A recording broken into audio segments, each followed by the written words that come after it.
What's up, guys? This is Ian here, coach of your Ladner Lanturn, bringing you guys our Week 3 team builder for Waylord, or the wonderful amateur invitational league of ridiculous drafts. This week we are taking on Gordon Sign and the Washington Archens.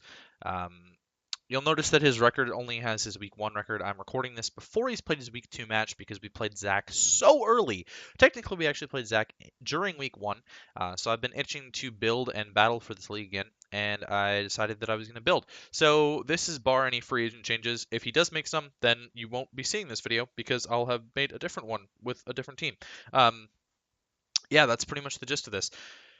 We're running a pretty balanced team this week, but let's run through his. He's got Metagross, Gastrodon, Noivern, which is a Z user, Electivire, Regigigas, which is Z user, Crabominable, which is Z user, Tropius, and Houndoom, both Z users as well, Aromatisse, Weezing, which is a Z user, and Cofagrigus. He has priority in Metagross with Bullet Punch and Houndoom with Sucker Punch. He has hazard setting in Metagross with Stealth Rocks, Weezing with T-Spikes, and Cofagrigus with T-Spikes. He's got removal options in Noivern with Defog, Tropius with Defog, and he has 4 times weaknesses in Gastrodon to Grass, Noivern to Ice, and Tropius to Ice. So, not a ton of excess on his team. Honestly, his team is very basic in terms of what I normally see from teams. He doesn't have a lot of priority, he doesn't have a lot of hazard setting, not a lot of removal options, and more 4 times weaknesses than I would expect. So that sort of tells me that he's playing a very balanced playstyle with bulk versus offense. And honestly, his team looks very more on the side of bulky offense, and he's got very good trick room option on his team as well. Noivern is the fastest thing on his team. It outspeeds my entire team. Otherwise, I speed tie with everything else. I do not count Regigigas because it's going to take it 5 turns to get up to the base 100 speed that it should be at. Yeah, so that's running through his team. Metagross and Gastrodon are 100% coming, so is Noivern because it outspeeds me. I think Electivire would come because it can speed time my fastest things. I have a feeling that Cofagrigus is probably coming. Gastrodon is 100% coming to check Darmanitan. Otherwise, his team just loses to Darmanitan. Houndoom might come for that, although I'm not expecting it. I'm really not expecting Regigigas because Machamp kind of just like beats it. Like Regigigas can't really touch Machamp, and Machamp can, dynamic punch its face off. Tropius is a waste of space. That thing's absolutely not coming, and even if it is coming, it's not a threat. Although he could run like a Sun team with the Houndoom and the Tropius and get some solar power shenanigans going on there. He'd have to run like Sunny Day or Aromatisse, I think, would be his best bet there. Weezing is probably coming because it can wall a lot of my stuff. Although if he's scared of Duosion, then it's not coming. If he's scared of Duosion, then Houndoom is coming. If he's not scared of Duosion, then Duosion wins. He definitely has a Trick Room strat going on there with the Cofagrigus and Aromatisse being able to set Trick Room for Crabominable and potentially the Gastrodon if he's running offensive Gastrodon for some reason. Maybe Trick Room Metagross or something. So if I see that combination, then I'm going to be scared of Trick Room, and we'll sort of pick a different lead as we go into it. But that's sort of my thoughts there. I do think the Trick Room strategy could be good. Crabominable under Trick Room can easily beat my offensive threats, although it does struggle against Duosion still. And it kind of struggles against Palisand-ish. It struggles more against the Shelmet. Like Duosion and Shelmet kind of, deal with it well enough. Same with Seismitoad. Because Crabominable can actually be a viable offensive threat against most of my team. So we'll sort of have to play around that, but, that's just sort of the gist there. Let's start with what we're bringing. We're bringing a Slurpuff. We're bringing Dollop. Slurpuffs come to all 3 games. I believe Slurpuff and Yanmega are the only things to come to all 3 games so far. And, I'm okay with that. We are still missing who still hasn't made their season debut. I'm pretty sure Palisand and Machamp are the only 2 that haven't made their season debut, which is really funny because I was considering bringing both of them to week 1. Everything else has come at least once. So, yeah, Slurpuff. We'll bring Dollop, Focus Sash Lead, just like in week 1 with the Unburden, Sticky Web, Endeavor, Play Rough, and Flamethrower. Webs are going to be really helpful against him because I'm not trying to run a whole lot of speed, but slowing down certain things, i.e. the Electivire and the Houndoom, is very useful against him. I just feel like Webs could be pretty useful, especially against the Metagross. Being able to make sure that Metagross can't be like Scarf Metagross or something like that. There's no reason for him to ever bring Scarf Noivern against me, so I don't think he's going to do that. But if he does, then obviously he'll still outspeed me. I mean, Noivern's still outspeeding me regardless. If he brings Scarf Electivire, then bringing Electivire down to a range where Darmanitan and Yanmega can speed tie it would be very helpful for me. and I don't really care about Trick Room too much, so there's that. Maybe I should be caring a little bit more about Trick Room, but again, I'm not super concerned about it, so I don't really care about slowing down his Trick Room mons anymore than they have to be.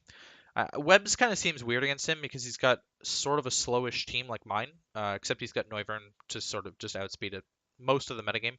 I believe Aerodactyl and Jolteon are the only things that outspeed it in this meta. I could be wrong on that. Swellow, I guess, as well. Swellow is the only other thing that I can think of off the top of my head.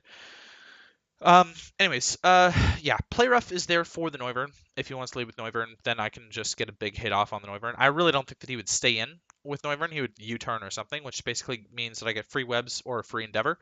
Flamethrower is there for the Metagross if he wants to lead with the Metagross and get up rocks. Or Bullet Punch me or Meteor Mash me or something like that, then Flamethrower is the play.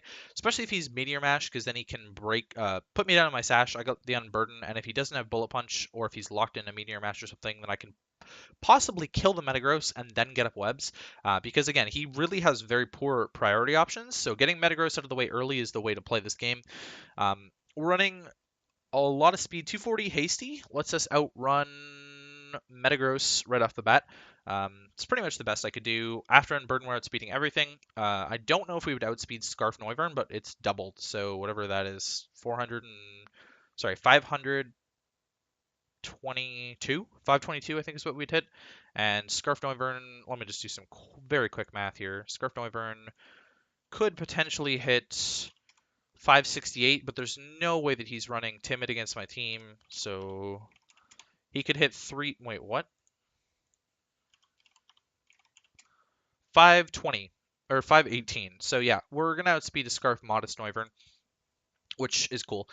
There's no reason that he would ever bring Scarf Noivern against me. And again, he's 100% bring Modest against me because he doesn't have to bring any other speed. Anyways, yeah, max attack, and then I put a little into special attack for the Flamethrower damage. Metagross has a fairly weak Spidef, and I'd rather get more out of my player off on certain things.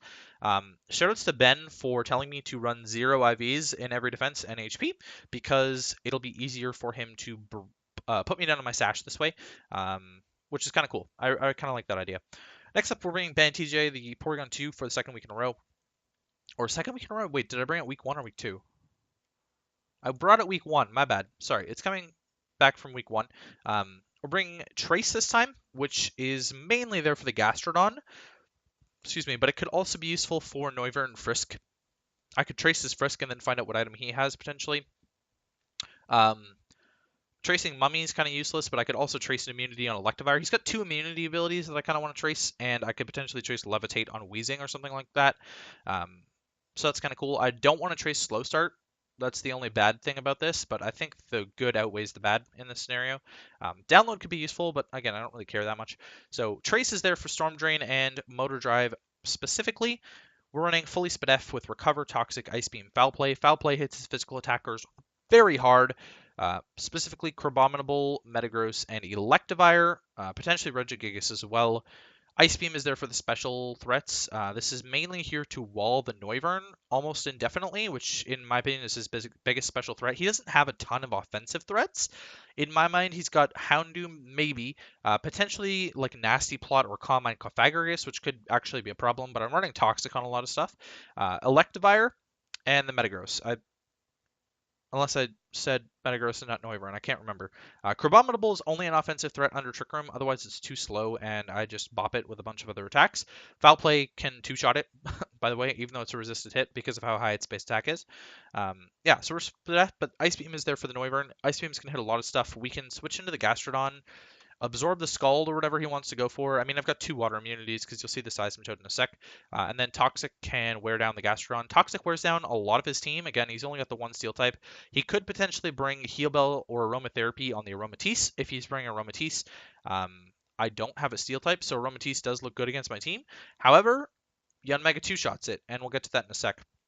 So that's P2. Next up, we're bringing Tom Kench, the Seismitoad. We're bringing a Rindo Berry set for the potential Grass Knot on the Metagross. This can wall Metagross. This is my initial switch into Metagross. And if he's got the Grass Knot trying to lure my Seismitoad in on the Metagross, then he will be one sad boy because we've got the Rindo Berry. Water Absorb is there again for the Gastrodon. I could have gone with Water Absorb or the what's the ability? Poison Touch, but we're running a special set, so there's really no point in running Poison Touch. And he could have water coverage on something for the Darmanitan potentially. I think rock coverage makes a lot more sense against my team. Something worthy to note, by the way, is that the only rock coverage he really has is like Rock Slide on Metagross, potentially on Regigigas. I don't know if it gets it, and Rock Slide on Electivire, maybe?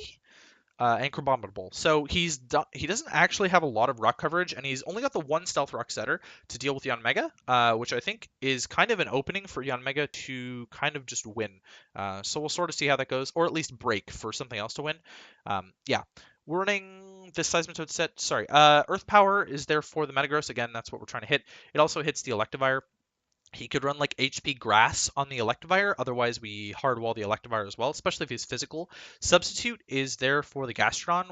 Gastrodon can't touch us, to be honest with you. It really cannot touch us, and I can just sub up on the Gastrodon and then get multiple hits off on something else. Stealth Rocks is there because I need rocks for chip damage against his team. It hinders the Noivern and the Houndoom excessively. It hinders the Tropius as well, but Tropius is probably running Harvest. Besides that, it's just really good chip damage and everything else. Grassnot is there to 1v1 the Gastrodon. I know I can't hit the Noivern. Grassnot hits it for pretty pitiful damage, but in reality, I'm going to be switching into P2 on Noivern every single time anyways, so I don't really know how much that matters. I don't know if he has a good way to abuse P2 clicking recover. Like if he's in a Noivern and he U-turns on my P2 switch or something like that, right? Then I don't really know if he's got a good way to abuse that. We'll sort of see. We're fully physically defensive with a little bit of special attack on this Seismitoad, and then moving on to Yanmega, which is a really good breaker for us this week. Bringing Insect Plate Tinted Lens. Running Insect Plate because Ben said that it's better than the Silver Powder. I know he's wrong. I know that they're exactly the same, but it's just sort of a meme. It's a meme. So we're bringing Insect Plate over Silver Powder because it's a meme. I only need Bug Buzz and Giga Drain against this team. I opted to get rid of Roost for Defog on this set, so that's why we're not running Life Orb. Otherwise, I'd be running Life Orb. Specs does a lot to his team, but I really don't want to be locked into one move because I can Giga Drain up on the Gastrodon if he's a Spidef Gastrodon for some reason. I'm going to be completely honest with you guys. Tinted Lens Yanmega literally two-shots his team with Bug Buzz. That's all I need, except for Gastrodon, and I'd rather have the Giga Drain for the Gastrodon so that I can get some recovery back anyways.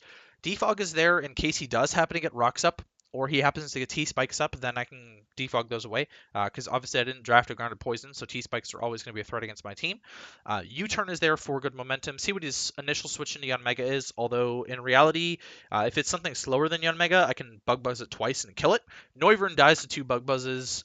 That's his main resist. Aromatisse dies to 2 Bug Buzzes as well. Wheezing dies to 2 Bug Buzzes. Cofagrigus dies to 2 Bug Buzzes. Anything dies to 2 Bug Buzzes, and especially his resists because it's Tinted Lens, so it's basically neutral damage. Yeah, Yanmega is really strong. We're running Timid Max Speed, which lets us tie the Electivire and the Houndoom, so potentially there, good stuff going on. Again, he doesn't have priority options, so really his only answer to this is Noivern or Scarf Electivire, and again, that's what the webs are for, is to sort of make sure that the Electivire has to speed time me at best. Max special attack with a tiny bit in defense. It doesn't really matter that it's in defense. In fact, it should probably be an attack. Now that I'm thinking about it, I might change this. We're going to change this over to, what is it, Naive? Naive, and we'll change it to attack so we get a little bit more of a U-turn. Next up is Darmanitan. We're bringing Banded Darmanitan, which I believe we brought in week 1 as well. No switch-ins. Darmanitan 2-shots his team as well. So that's really cool. Banded Darmanitan 2-shots Gastrodon. Physically defensive Gastrodon. That's hilarious. U-turn is there for the Gastrodon almost exclusively. And Flare Blitz is there because it blows everything else back. And if he wants to switch in Noivern on my Darmanitan for some weird reason, I've got the Rock Slide for it. I'm running Banded Will-O-Wisp in case it gets out of hand with something like Crabominable under Trick Room or something like that. Ice Hammer might OHKO me actually, so really got to be careful about that. Yeah, that's Darmanitan. Again, huge wall breaker. Darmanitan and Yanmega don't have switch-ins because they two-shot everything. Yay!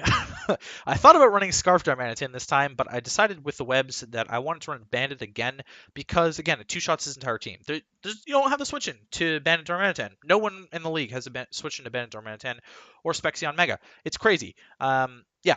Max speed, again, same as Yanmega, speed tie with Electivire. It's pretty much my best case scenario. Electivire and Houndoom. Worthy to note, Houndoom gets Flash Fire, which could be his switch into this. I've got Rock Slide for that potentially, or I just U-turn on it. I don't need Earthquake against his team because Electivire gets blown back by Flare Blitz, and if he's Shooka for some reason, then we avoid that entire problem. Pretty much start my time. Max attack, 4 in defense. I mean, doesn't really matter about the 4 points, but I could eat a Bullet Punch slightly better. I could eat a Sucker Punch from Houndoom slightly better. That's kind of really where it matters. Last but not least is Xavier. Picking up 5 kills in our week 2 match. This Devotion is a monster. Same special attack as Reuniclus. It's a beast. Not much more to say about that. Combine, we're bringing the exact same set that we brought against Zach. I'm not going to lie to you. Combine, Shadow Ball, sorry. Slightly different. Psyshock and Recover. Bring Psyshock over Psychic, because if he's got an Assault Vest user, something like Electivire, or, I don't know, Assault Vest, Regigigas, let's say it's Assault Vest Regigigas, right? I want Psyshock for that. That's pretty much the only reason why I'm doing that. Shadow Ball hits things that don't appreciate, or that appreciate Psychic hits. Example, Metagross, and that's it. That's literally it. Once Houndoom's dead, or if Houndoom doesn't come, Duosion wins. That's pretty much all there is to it. I can set up on literally everything because of my Violite and Calm Mind boosts, and I can win the game. So I'd love to set up on a slow start Regigigas, to be honest, because he can't touch me. Regigigas is a hindrance for him, and I don't know why you draft Regigigas. I've seen it twice now in Draft League format, and it's really horrible in this format unless you can get your slow start up somehow. The main way I've seen that is by T-waving opponents and by freezing them, which one of them is based on RNG and the other one is just based on 90% chance to hit the move. So anyways, that's the team that we're bringing against Gordon Sign and the Washington Archens. Hopefully we can pull out a win and retain our undefeated streak going on in the league right now. Yeah, we'll sort of see how it goes. So I'll catch you guys for the match.